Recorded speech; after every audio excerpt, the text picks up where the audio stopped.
The show had been very successful before us, before Johnny. The show had run, it started out as a show in local New York called Broadway Open House, which was hosted by Jerry Lester and Maury Amsterdam. Jerry Lester did it Monday, Wednesday, and Friday. Maury Amsterdam did it Tuesday and Thursday. In those days, the concept was, well, how could somebody host a show 5 nights a week? That couldn't be done. And following that, Steve Allen came in. Of course, Steve Allen made it a whole new operation, and then it went on the network. And that was very successful for several years. Steve Allen got his own variety show on Sunday, and he wanted to give up this, so he gave that up. And Jack Paar, they had tried Jack Paar all over the dial. They tried him in the morning guy, didn't work. Tried him in the noon guy, didn't work. He had all kinds of shows over those years, and finally they gave him the Tonight Show, and then he made the Tonight Show, like a signpost, because he was outrageous with some of his comments and his remarks, and he would make the front page of the paper many times, and he had a lot of feuds going on, one with the late Dorothy Kilgallen, and that would make headlines. So for 4 years, there was a lot of focus on the Tonight Show. Now, Johnny Carson had filled in for Jack Paar on several occasions when Paar had taken off. Johnny was the substitute host of the Jack Paar version of the Tonight Show. So when Paar finally decided he was going to quit, a little fight he had with NBC, he was going to leave. So everybody said nobody could replace Jack Paar. The show is going to fail. It'll never work. So that summer, they had all kinds of people fill in for Jack Paar because Johnny Carson got the job, but he wasn't available until October 1st, 1962. That was the first night. It was a Monday night, October 1st, 62. And he wasn't available because of his contract with Who Do You Trust? So Who Do You Trust went right up till September 15th, or the middle of September. Johnny and I got on a plane and flew down to Fort Lauderdale with the writers and the producer and the director and all the elements of the show. And we sat down and hammered out in 2 weeks down there all the things that you got to know and love on the Johnny Carson Tonight Show. Aunt Blabby and Art Fern, the afternoon tea time host, El Moldo, the fake mentalist, R.W. Turbo, the redneck guy, the hunter, that guy, the commentary, G. Schmern, whatever his name was, the guy, the postal clerk, shuffling, all those characters, and Aunt Blabby, and of course my favorite, Karnak. All of those were in a hotbed creativity session of 2 weeks down in Fort Lauderdale at the poolside of a hotel. And on October 1st, 1962, we started. We came in on Saturday and saw the studio for the first time.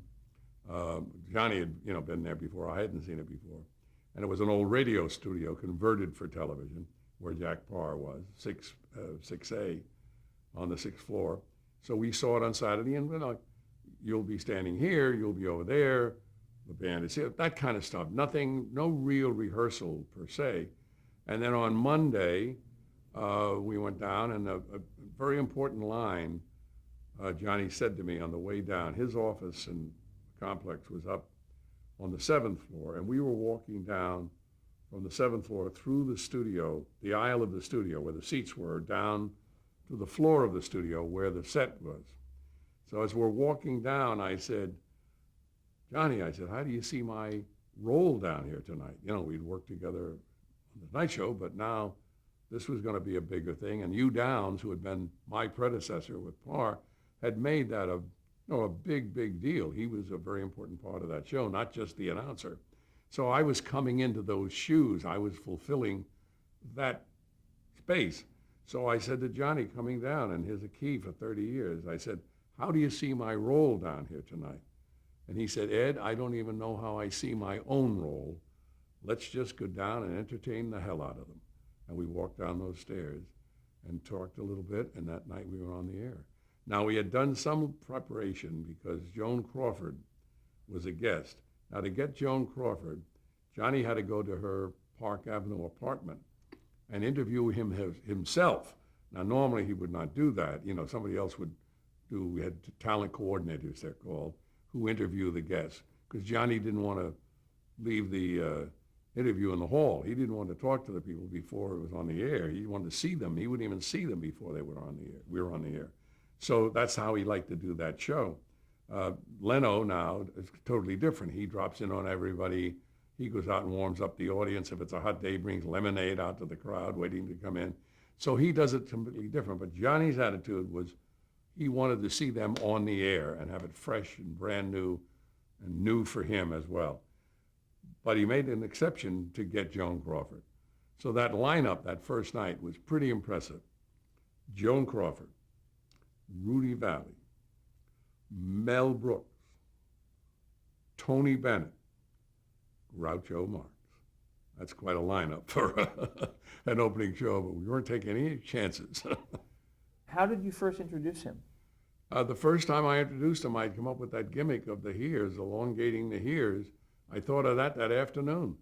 That day, October 1st, 1962, I thought of it, and nobody told me to do it. I didn't ask anybody's permission. I just didn't feel like saying, here's Johnny Carson. It didn't seem like enough for me. It should be bigger than that. It should be more explosive, more expansive, more lights, more fireworks. So I came up with the idea of expanding here's, and I knew I was right because the next morning when I got to work, when I came in, everybody that I met was saying, here's Johnny, because they knew we had scored. You know, it'd been a hit, and everybody on the staff, everybody in the hall, you know, the pages, all the people that you'd run into walking through NBC in New York were repeating it. So I said, I know I got something. So I kept doing it. No one told me to stop.